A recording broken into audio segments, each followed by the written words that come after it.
All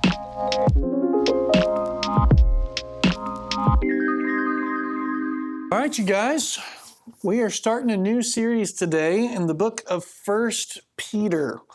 So I put up here for us just the first couple verses. We'll be focusing on this and then one other part of First Peter today.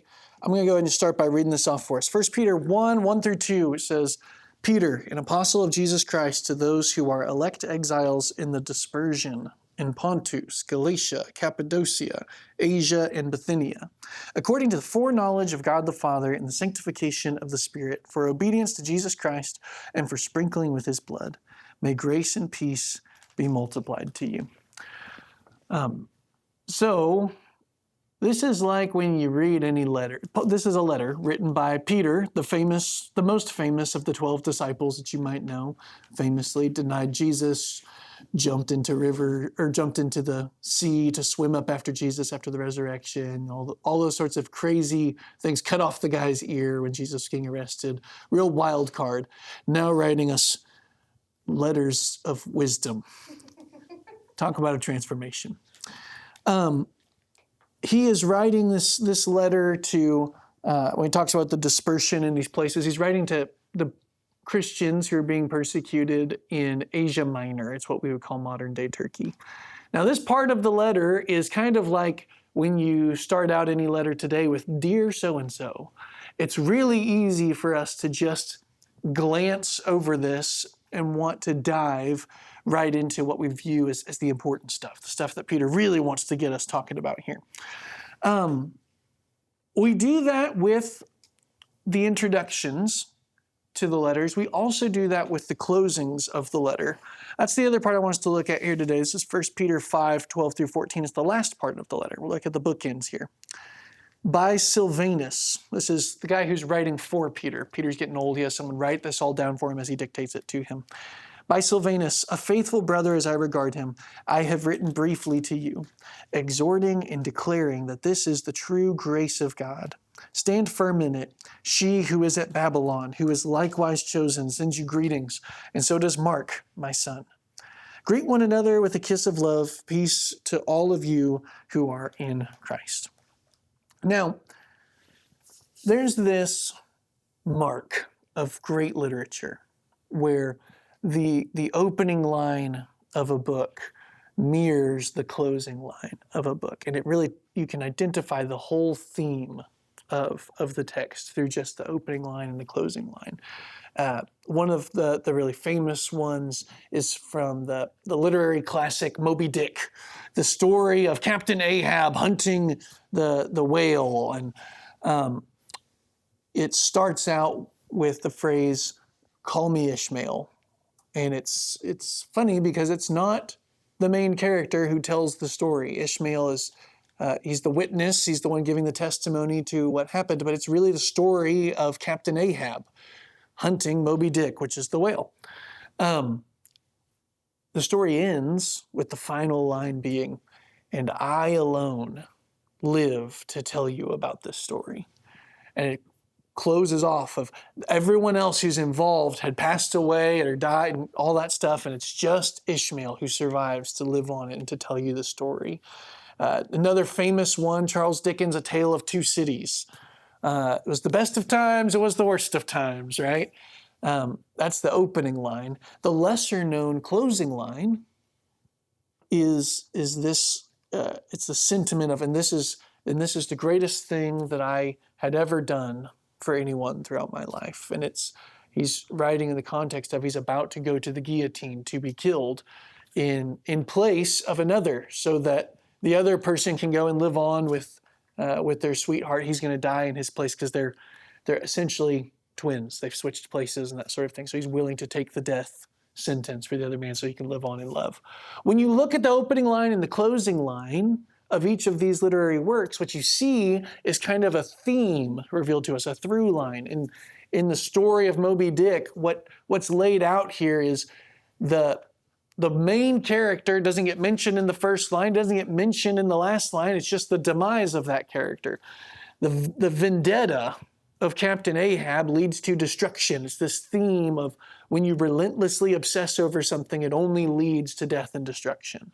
In A Tale of Two Cities, it's this idea of you've got the juxtaposition of good and hardship up against each other. The best of times and worst of times is the greatest thing I ever do to go to my undeserving death. It's this through line.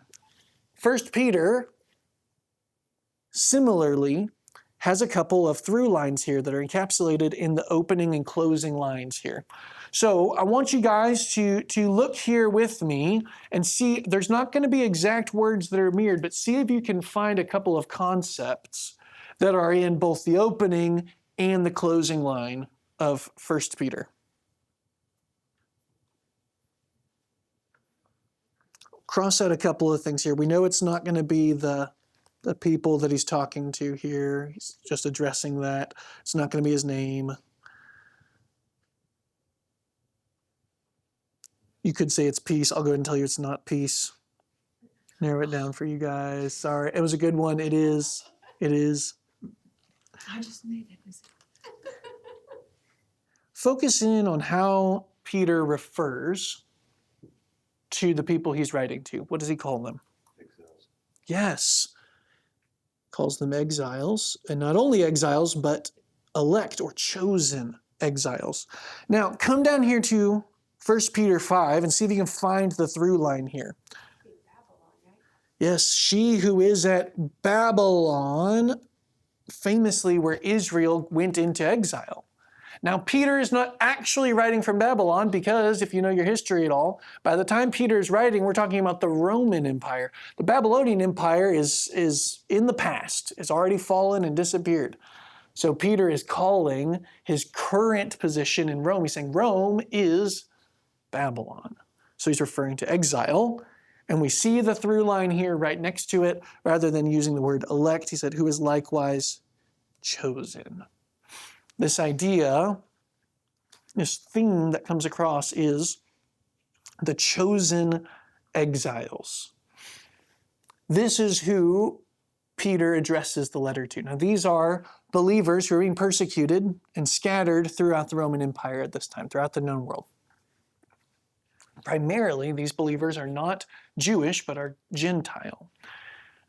So the ideas of being chosen and being exiled can feel like they're in a little bit of contrast with each other, a little bit of tension. Because what comes to mind when we talk about being chosen is this idea of love and intentionality and value. If I choose someone, if I choose to marry Alyssa, all those things are included in that. I'm choosing to love her and to value her for the rest of my life, right? That's in contrast to the idea of exile. The things that come to mind when we think of being exiled are isolation, abandonment, suffering. These types of things come to mind. So how can it be true that the people of God, who Peter's writing to here, are simultaneously chosen people of God, but also exiled people of God? That's what we're going to be exploring throughout the whole series, but particularly today as we trace these two themes through the Bible of being exiled and being chosen. So we're going to start with exile. Exile is a theme that we don't talk about a ton as we go through Scripture. It is, from the beginning of the Bible all the way to the end, one of the heartbeats of the biblical story. So I wanted to ask you guys, what's your definition for exile? Stranded on an island. Yeah, right? Yes, exactly. It's this idea of being totally removed from your society or other people, that sort of thing. Great. Anybody else? Throw out more definitions of exile. Prefix X would be out. So to be out. Yes, and suffix isle, talking about life. And so to do life outside, not just in the elements, but to be removed from society. At one point in time, if you valued your life, you didn't let it be known that you were a Christian, made up to other Christians. Right, because if you did, then you ran the risk of being exiled. In fact, all of the 12 disciples of Jesus, the second 12, Judas, we won't include in that for a minute. All of them were executed for their faith except for John, who was exiled to the island of Patmos, where he lived out the rest of his days. It's where he writes the book of Revelation. So yes, any other definitions of exile? Being somewhere you don't want to be. Being somewhere you don't want to be. And I think that's an important point too. Because if we're just talking about being isolated or stranded on an island, we're missing just at least one piece of exile, which is that you've been put somewhere you don't want to be. It's an against your will type of thing, intentionally placed somewhere that is not your home. So that's going to be kind of our working loose definition. Taking your pieces, taking some of these pieces, we'll just summarize and say it's to live in a place that is not your home against your will. And so with that in mind, I want you guys to discuss at your table. Let's see, I think I wrote it down. Yeah, here we go. Discuss and brainstorm a list of times the people of God were in exile in the Old Testament. Just take some time to discuss at your tables, thinking through your Old Testament story knowledge. Okay, that's good. I'm going to jot some of these down that I heard you guys mention and try not to give away what I have underneath that. You know I like a good surprise. Okay, so some of the ones that I heard from you guys, I'm not going to write them in any particular order here. I heard slaves in Egypt. Wow. I'm going to chalk that up to my pen, but we're going to acknowledge the fact that that could always be me. All right, slaves in Egypt. I heard Joseph, absolutely, sold into slavery himself, leading to slavery in Egypt later on. Very good. I'd also heard Moses' exile as well after he murders the dude. David's exile as he's running around twice from Saul and later from his son Absalom as he's fleeing for his life. That's good. Nation of Israel. Yes, Israel. And we can put that in two parts of when Assyria. Don't get nervous there. Saul who was behind the exiles as well. Yes, Yeah, in the New Testament. Yeah. in Babylon. And Paul is a good one too. I'm going to keep it to the Old Testament up here since I'm running out of room. Also, Israel in the wilderness after Egypt, before they get into the promised land. When they were unfaithful. You know what that means over there. You know what that says. And the last one that I want to highlight, I don't know if you guys said it or not because I was walking around a little bit. Garden of Eden, when Adam and Eve get exiled, sent out from the garden. So I want to focus on a few of the big ones for us here. That would be, as far as big ones, meaning pillars of Israelite history that would come to the forefront when they think about exile. First one is just a Garden of Eden. Of course, that's where it all starts. The second would be Israel in the wilderness is one of, for a Hebrew, for a Jewish person, this would have been one of the biggest exile issues. They build their whole identity around the fact that we blew it and before going into the promised land. Now we're here. And there's this whole story in Deuteronomy and Joshua all around this idea. And then equally as big would be Israel's exile to the northern kingdom, to Assyria, and then later all of them to Babylon. This is the big bad one. If you read the prophets, this is the one that they're talking about, the exile in Babylon. As we already saw, Peter is specifically referencing Babylon at the end of 1 Peter. But these other ones will come up throughout the letter as well. So I wanted to make sure we had a good understanding of this. Peter's concern throughout the letter is to teach the persecuted Christians how to walk God's way while in exile.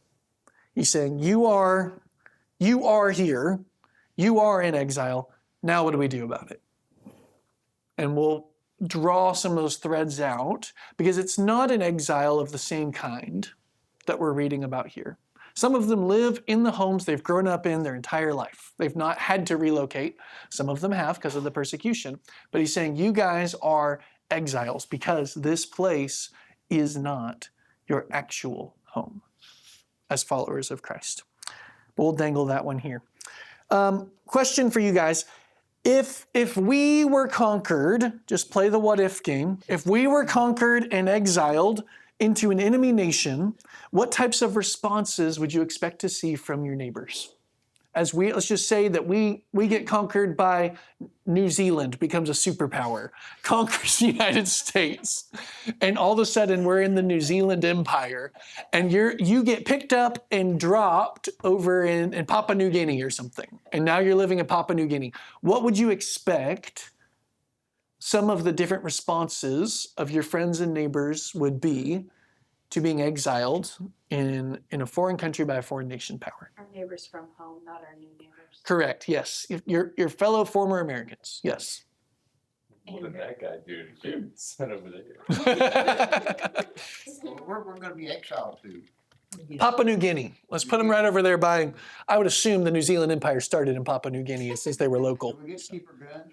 No, you don't. But You lost the war. But Dan has already brought up the first type of response you would expect to see, which is we're going to fight. We're going to try to overthrow. We're going to try to overcome. We're going to combat our oppressors, right? That's one of the types of responses I would expect to see. What other types of responses would you think you would see? Depression. Yeah, this kind of withdrawal of saying life is terrible, everything's going horribly, so I'm going to just turtle up. You know, you talk about fight, flight, and freeze is the other famous one, the possum response, right? Where you just kind of freeze, roll over, play dead, depression. Yes. So what would be the third type? Shame. Yeah, well, I would say specifically the type of shame that might come from compromising your values. So if you have been conquered by an enemy nation, you might say, well, I'm just going to take this opportunity to make lemonade out of lemons. We're going to say, I'm going to take on full New Zealand culture. And we're going to become the pinnacle of a member of the Empire of New Zealand. And I'm going to adopt the accent, and we're going to wear the flag everywhere and all that stuff. I'm going to be Mr. New Zealand, right? And really embrace it.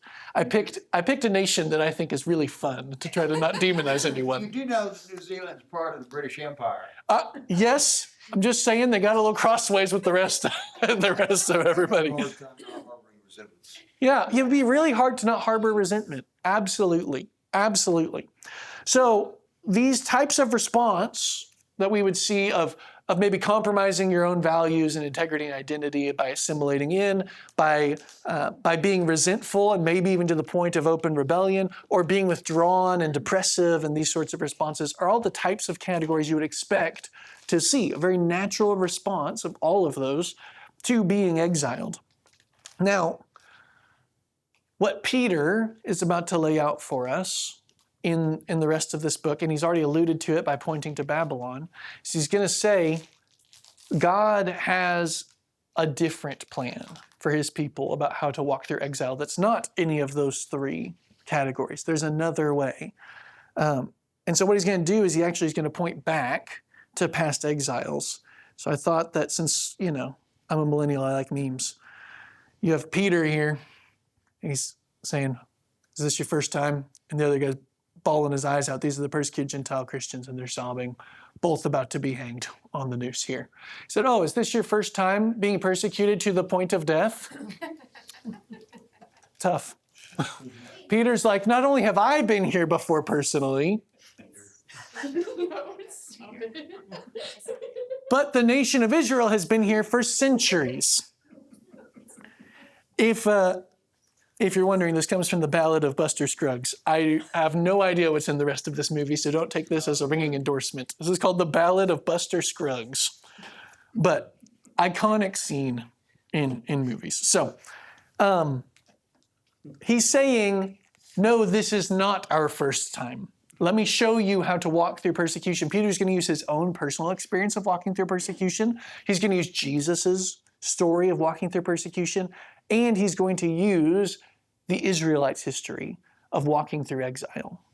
And so I want us, as we've talked about lots of different times that the Israelites were exiled, I want us to spend the majority of our time today in Jeremiah 29. I'm just going to go ahead and read through all of this for us, then we'll kind of break it down into some pieces. These are the words of the letter that Jeremiah the prophet sent from Jerusalem to the surviving elders of the exiles, to the priests, the prophets, and all the people whom Nebuchadnezzar had taken into exile from Jerusalem to Babylon. So that sets your scene for you, right? Jeremiah is sending a letter around, not too different from how Peter is sending a letter around, actually, to those who have been scattered during exile. Oh, no, don't do it. So they used to live in Jerusalem. Now they have been scattered throughout the Babylonian Empire. To put more of a time frame on it, verse 2, this was after King Jeconiah and the queen mother, the eunuchs, the officials of Judah and Jerusalem, the craftsmen and the metal workers had departed from Jerusalem. The letter was sent by the hand of Elisha, the son of Shaphan, and Gemariah, the son of Hilkiah, whom Zedekiah, king of Judah, sent to Babylon to Nebuchadnezzar, king of Babylon. And it said, "Thus says the Lord of hosts, the God of Israel, to all the exiles whom I have sent into exile from Jerusalem to Babylon, build houses and live in them. Plant gardens and eat their produce. Take wives and have sons and daughters. Take wives for your sons and give your daughters in marriage that they may bear sons and daughters. Multiply there and do not decrease." We're going to stop there for a second. His first instruction. So he says, you've been in exile, or you are now in exile. You just got marched away from your home. You're living in different places. He doesn't say fight. He doesn't say hide. He doesn't say assimilate and accept and compromise. He says, build houses and live in them. You're going to be there a while. Plant gardens and eat their produce. You know how long it takes for a vineyard or an orchard or a garden like this to start producing? A couple years. You're starting from scratch. Yeah. You have to cultivate the land that you live in. And your family, grow your family, expand. Saying you should get married, have kids, your kids should have kids, you should have marriages, you should, all of these things. You should have, don't miss this. Give your daughters away in marriage. He's saying celebrate. Don't give up on having celebrations. He's saying, even in exile, live your life. But don't miss how gut-wrenching this is. Because when he says to build houses and to plant gardens, what he's saying is, because you're not going to go back. You're not going to go back to the house that your fathers' built, that your families lived in for generations. You're not going to go back to the vineyard that they planted, that you have been eating from without having to start over. You've not had to cultivate this from the dirt. These things that your family were promised and given in Israel, you're not going to see them again. You're not going back. Not yet. I'm going to skip and come back here for a second. Look with me, start in verse 8. "For thus says the Lord of hosts, the God of Israel, do not let your prophets and your diviners who are among you deceive you. Do not listen to the dreams that they dream, for it's a lie that they are prophesying to you in my name. I did not send them, declares the Lord." Verse 10. "For thus says the Lord, when 70 years are completed for Babylon, I'll visit you and I will fulfill to you my promise and bring you back to this place." So remember who he's writing to here. He's writing to the surviving elders of the exiles. Saying, don't listen to these other prophets who are saying to you, oh, we'll be back in the promised land just a little bit. Don't worry. God's telling me it's going to be short. It's all going to work out for us. We are the chosen people of God, baby. Saying, no, don't listen to him. God didn't send those people. God sent me. And I'm telling you, you're going to die in exile. You don't have hope in this life. Everything sucks, and it's not changing for you. So you need to build houses and plant gardens. You're going to make your family, you're going to get your kids married and all that stuff. And while you're living your life, verse 7, seek the welfare of the city where I have sent you into exile. Can you even believe this? This exile, the removal of the people from Jerusalem, was not a sweet little peaceful surrender where they sang Kumbaya on the way to their new home. It was an all-out slaughter. It talks about, so this is prophesied in Deuteronomy chapter 28, that if the people of Israel do not keep the covenant of God, this is right before they go into the promised land, if you don't keep the covenant of God, guess what's going to happen? I'm going to send people to crush you so badly that you'll be eating your own children because there's no food in Jerusalem. And you know what it talks about? In the book of 2 Kings. It talks about that the king in Israel is walking around and he hears two women who come to him with something for him to judge, to rule on. They say, well, here's the deal. You know, the Babylonians are outside and they've suffocated our city in a siege so much we can't get food anymore. And so I was just talking to her and I just told her, hey, today we can eat your baby. And then when we get hungry in a week, then we can eat my baby. Okay, so we'll do yours first, then we'll do mine. But we did the first part where we ate my baby, but now she's not going to make good on hers. She's not going to let me eat her baby. That's not fair. King, fix it. And the king just tears his clothes. He just rips out his hair in mourning. In part, because it's the fulfillment of Deuteronomy 28, and he knows that. And in part, because this is horrendously wicked. This is what the Israelites are doing to each other as a result of what the Babylonians have done to them. And then the Babylonians come in and they finish the job, eviscerate the people of Israel. They walk off into exile in shackles. These people who Jeremiah is writing to, the surviving elders of the exile, the few who made it out, almost certainly watched their loved ones get killed by the Babylonians.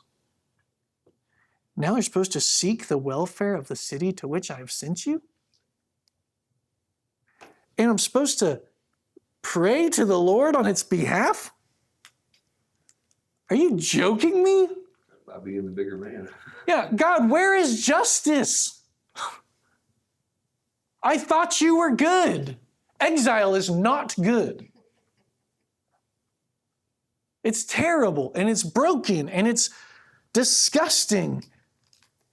And God's solution to how to live in exile is to just, life goes on, build houses, plant gardens, have kids, whoop-de-doo. And by the way, while you're doing it, make sure that you take care of those Babylonians who killed all your friends and family, who are living in your father's house in Jerusalem, who are eating from the vineyard that your great-grandfathers planted for you. They're playing with your dog, kicking their feet up on your couch, and you're starting over in a place that's not your home, being oppressed by evil people who killed your family.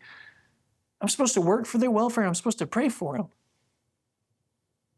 What? Why? How?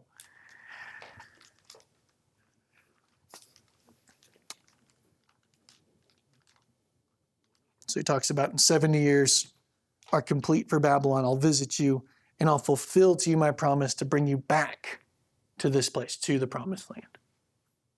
So he's saying, you who get this letter, you're probably not going to come back.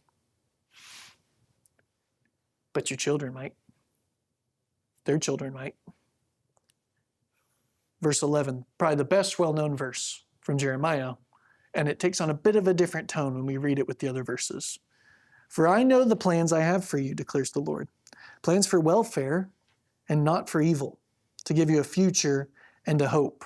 Don't miss plans for welfare. Back up here with verse 7. He says, seek the welfare of the city that I've sent you into, says the Lord of hosts, exile, and to pray to the Lord on its behalf. For in its welfare you will find your welfare. God's plans are for welfare and not for evil, to give us a future and a hope. What on earth is God trying to do here? God's saying, you and your ancestors have spent your whole existence living your way. It's time you start living my way. Because I know the plans I have for you. I gave you the promised land. I got you in there the first time. Now you're back in exile, and the people of Israel haven't been exiled since when? Since the desert. After Egypt, when they were going to go into the promised land and they didn't trust God and do it his way. And God said, all right, this generation is going to die and your kids will get to go in. Here we are again. This generation is going to die in exile. But the next generation will get to go back maybe. You will work for the welfare of the city because you are God's people. You will pray to Yahweh while all these other people around you from all sorts of nations at this point, because Babylon didn't just do this to Israel, it did this to every nation they conquered. So you might be sitting next to people from Assyria and from all of these other regions around you, and they're all worshiping their own gods. You're going to worship Yahweh, and you're going to look different from them. How? By working for the welfare of the city and praying for them, because nobody else is going to be doing that. That's God's way. He says, when you do that, when you seek its welfare, you will find your welfare. God's plan is for your welfare, not for your evil. So even though you think this is totally unjust for me to do this, God says, great. Now maybe you'll understand mercy. Great. Maybe now you'll understand grace. You're supposed to feel unjust here because it's never been your job to go get justice. It's always been my job. You trust me to take care of the bad guys. You trust me to take care of evil and brokenness and wickedness in the world. You've been doing it your way. You've been doing a terrible job, thinking you don't need me, which is why you've been running after all these other idols, all these other pleasures, all this life that you want for yourself. Now, you're going to be surrounded by all these other gods, and you're going to see that when you do it God's way, things change. Verse 12. This is right after I'll give you a future and a hope. Then you will call upon me and come to pray to me, and I will hear you. You will seek me and find me when you seek me with all your heart. I'll be found by you, declares the Lord, and I will restore your fortunes and gather you from all the nations and all the places which I have driven you, declares the Lord. And I'll bring you back to the place from which I sent you into exile. So he's writing to these elders. And he's saying, you're going to die in exile as a consequence for your sin and the consequence of all of your ancestors' sins. This is a culmination of generational abandonment of God. You're going to die in exile. And you're going to do the right thing because it's the right thing, because it's living God's way, to work for the welfare of your enemies and to pray for those who persecute you, which are the words of Jesus, by the way. And when you do that, you will find your welfare. And you know what that welfare is? It's not that now I have power and influence in Babylon, and now I'm able to do what we need and put the right laws in place and all that stuff. That's not what the welfare is. He says the future and the hope is that your kids will be so devastatingly broken by living in exile that they will finally fall on their knees and pray to me. that they will seek me and they'll find me in a way that you never did, in a way that your fathers never did, in a way that got you in this mess in the first place. They will turn to you, they'll turn to me, pray to me, seek me, and guess what? They're gonna find me. That's your hope. He says, and then you'll get to go back to the place from which you're exiled. And guess what? That's not the hope. His promise for the future and the hope is not just getting back to the promised land. The hope in the future is that they're finally going to know and love God again. We talk about consequences all the time in our house as parents. Consequences are always meant to teach us to make a better choice next time. Exile is the ultimate consequence. Again, I said in Deuteronomy chapter 8, they were told this would be the consequence if you do not live God's way. And it's not to just hurt everybody and to beat everybody down. It's so that they will be forced to turn back to Him.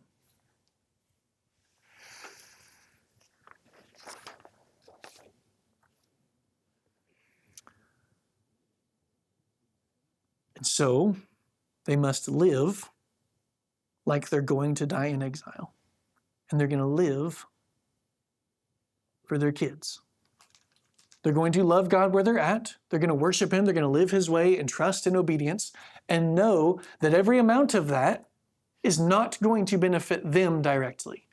Like they will live in the natural blessings of following God and all that stuff. But even if they do all the right things from now on and they never sin again, that's not what's going to get them back to the promised land where they want to be. Their fate is sealed. But in doing so,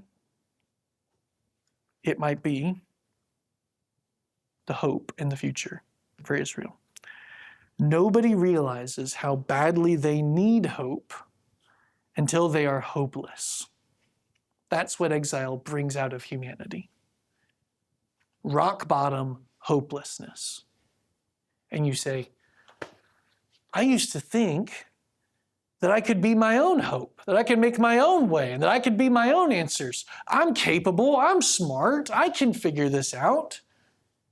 And when you're in exile, you realize, oh, I'm really tiny.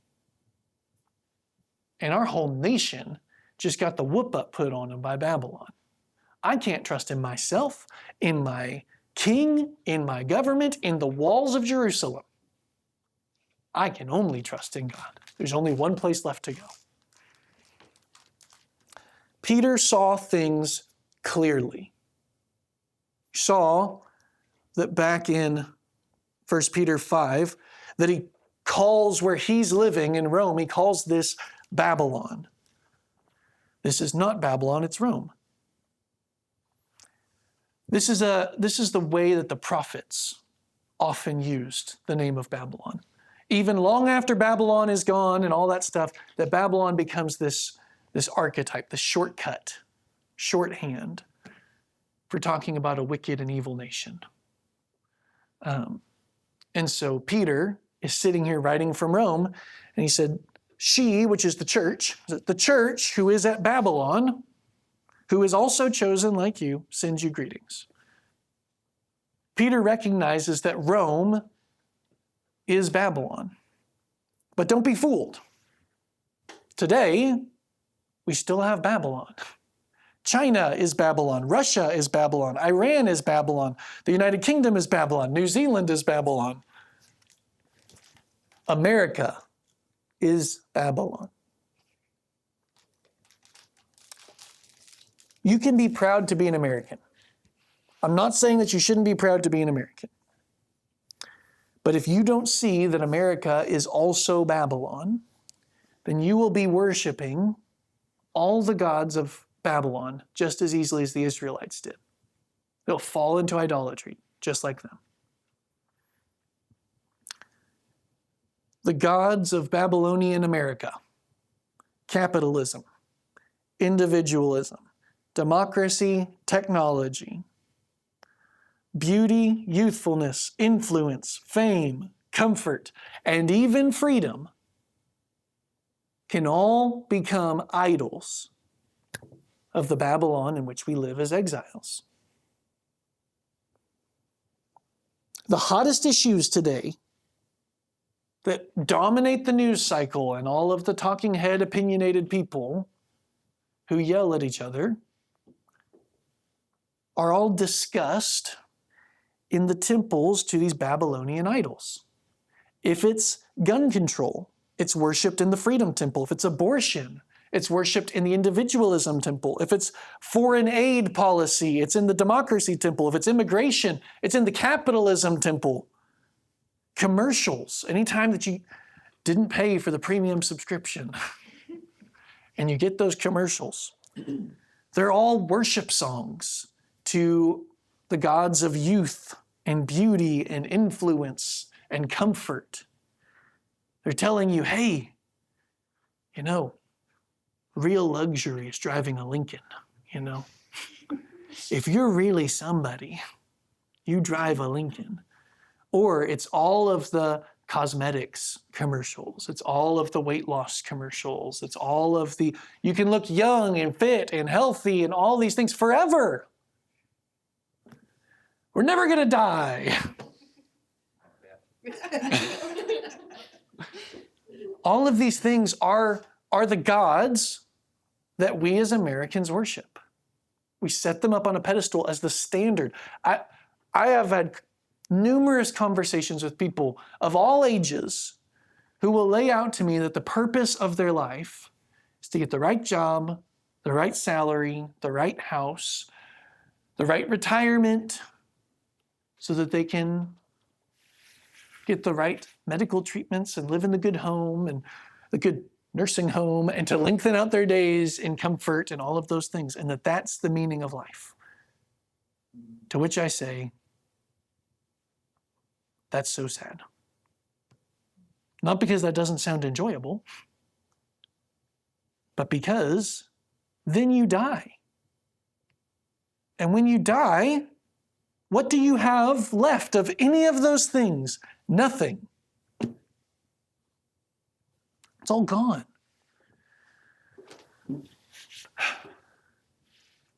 We are living in exile because America is not our home. It's not. Even though we're born here, we live our whole lives here, all of that stuff, it's not our home. And you know how I know that? It's because we're homesick. I experience all the symptoms of being homesick. I think about the first time I moved off to college. And I have a November birthday, so I started school in August. November 1st comes along, and it's birthday time. And I realize there is nobody here to celebrate my birthday. So I went to Little Caesars, I got myself a pizza, and I ate it in my dorm room all by myself. And it was every bit as sad as it sounds.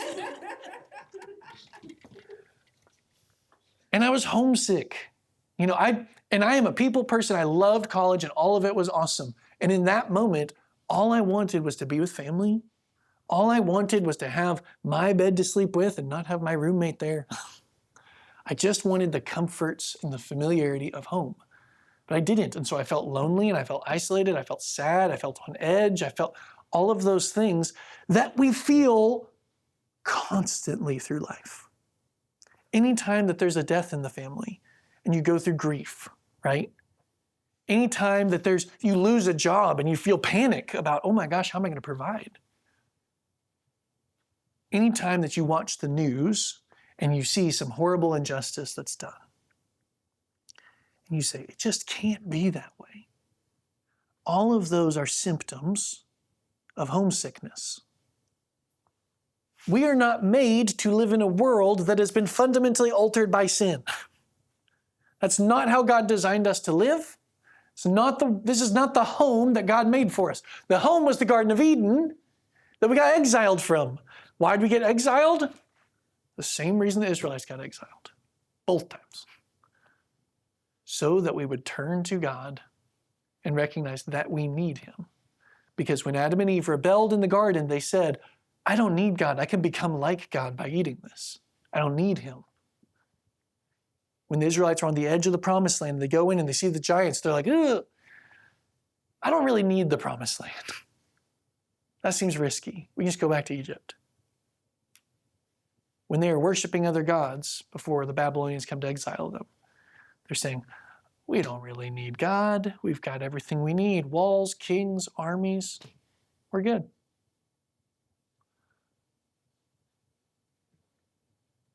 We are living in exile. It's time for us to make sure that we realize that. Because the lesson to be learned in exile is that we need God, that we are hopeless, surrounded by brokenness, and that the only way out is hope in God. Jeremiah's call to exile matches what we see Peter's call to exile is going to be as we go through this letter together. It's to take your coat off and stay a while, to flourish where God has planted you, to be a blessing to those who oppress you, to serve them, to love them, to pray for them, to love your neighbor and your enemy. But how could we possibly do this? Why should we do this? Because he doesn't just call us exiles. He calls us chosen exiles, the chosen people of God who are given a purpose for the hope of the world. When a Hebrew person, this is a question for you guys. When a Hebrew person hears the word chosen, what comes to mind for them? What images are conjured up from their identity for chosen? They belong to God. Yeah, a sense of belonging to God. Abraham. They said at the same time, it's got to be true. Abraham. Yeah, right? So where it all starts, right? This idea of covenant, right? This covenant belonging. A covenant is a contract in which one party makes a promise contingent on the other party meeting certain conditions. God makes several covenants throughout the Old Testament. Let's go look at a few of them now. Here you go. Here's the 4 big covenants from the Old Testament. In each covenant, God is acknowledging that the world is broken, and he shows his people how to live in a way that brings us through that brokenness. This is the first one's the covenant with Noah after the flood. And the Lord smelled the pleasing aroma of the sacrifices, and the Lord said in his heart, I'll never again curse the ground because of man, for the intention of the man's heart is evil from his youth. Acknowledgement of brokenness.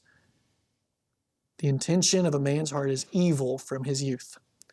Neither will I ever again strike down a living creature every living creature as I have done. While the earth remains, seed time and harvest, cold and heat, summer and winter, day and night shall not cease. So is God saying, look, I guess people are just always going to be terrible. So even though they're terrible, I'm not going to give up on them. Second covenant is the covenant of Abraham. So this is the one we were just talking about, Genesis 12. Now the Lord said to Abram, go from your country and your kindred and your father's house to the land that I will show you. And I will make of you a great nation. And I will bless you and make your name great so that you will be a blessing. I will bless those who bless you, and him who dishonors you I will curse. And in all the families of the earth shall be blessed. The acknowledgement of brokenness here, it's not encapsulated in these verses, but we know Abraham and Sarah are barren, infertile. They can't have kids. And here's God saying, even in brokenness, and even though, by the way, where Abram and Sarai are living is literally Babylon. They're from Ur of the Chaldeans. The Chaldeans are the Babylonians. So God is calling them literally out of Babylon to go wander the land of Canaan, which is the promised land of Israel. He's saying, even though there's evil people around you, even though you are going through brokenness in your own life and that exists, trust in God to bring healing to your family and to the whole world. His covenant with the nation of Israel. This is Deuteronomy 28. And if you faithfully obey the voice of the Lord your God, being careful to do all his commandments that I command you today, the Lord your God will set you high above the nations of the earth, and all these blessings shall come upon you and overtake you. If you obey the voice of the Lord your God, blessed shall you be in the city, and blessed shall you be in the field. This is the promise that the nations are still evil, but if you live the way which God has shown us, live according to the law, your life will go well for you. There will be blessings in that for you. And lastly is the covenant with David.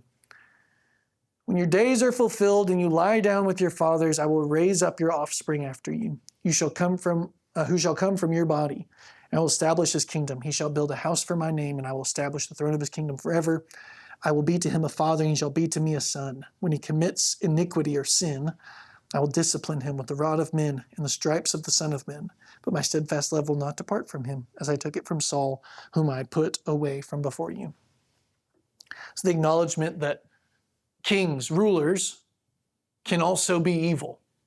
He's saying, even if they come through the line of David, they might sin. And I'll take care of that when the time comes. But God will be the good king forever if we make him Lord.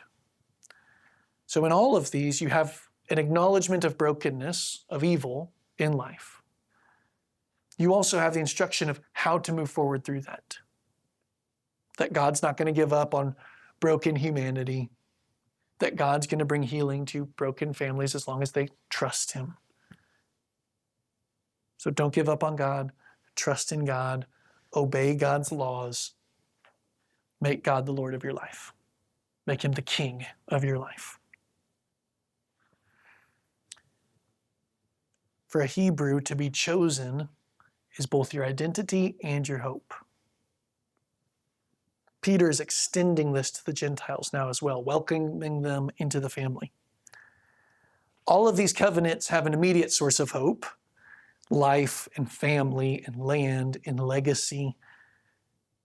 But they also all point to the ultimate hope, which is Jesus. You can see him here in all four of these things. Because when he's saying, I'm not going to kill all of humanity again, he is already saying, but I will be killing one human in particular for sure, me, the fully God, fully man, Jesus. When he's saying, I'm going to make a blessing to all of the earth through the line of Abraham, that blessing is Jesus. When he's saying that if you go in and you live according to all of these laws, he knows that the Israelites won't be able to do that. But he knows that his son, Jesus, will. And that by doing that, all of those blessings that he would incur, he then passes on to us. And obviously the line of David, the son of David, the king who stays on the throne forever, who takes on the stripes of the Son of Men, is Jesus. Peter says that he's writing to those who are, it says, chosen according to the foreknowledge of the Father, being sanctified by the Spirit in order to be obedient to Jesus. And so it says in chapter 1 of 1 Peter. The ultimate hope for the exiles, for us, for those exiles, has always been and always will be Jesus Christ. The one who makes all things new. The one who is our hope immediately and ultimately, no matter how evil everything is around us. Because nothing is too broken for Jesus' healing and redemption. Whether it's in this life, or if it's in the next generation, or if it's in the generation in which Jesus comes back, everything will be healed.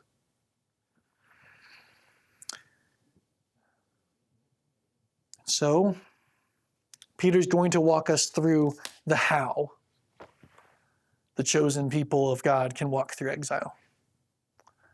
But he makes it clear at the start why we must walk this way. So that we can have those immediate covenant blessings of what he calls the true grace of God and the goodness that comes from living God's way. That's true. In this life, you will have less consequences of sin if you live God's way. That's just a fact of life. But you will never escape brokenness completely. Because sin isn't just consequence for you, it's consequences for others too. So even if you are walking well with God, you will experience the consequences of other people's sin and brokenness. So not only the immediate covenant blessings, but also that we can understand why life is terrible. There's no secrets. Life is terrible. We should expect it to be terrible. And we should not listen to the false prophets that tell us otherwise. That, we're just going to be in exile for a little bit. Jesus is going to come back next year. That all those things. I hope that Jesus comes back soon. I hope that God's plans for us involve being healthy, wealthy, and wise. That we can all live our best life now, courtesy of Joel Osteen. However, I think it's pretty clear in Scripture that the promise is that life is going to suck forever. We're not in a sugarcoating kind of mood here at Magnify, okay?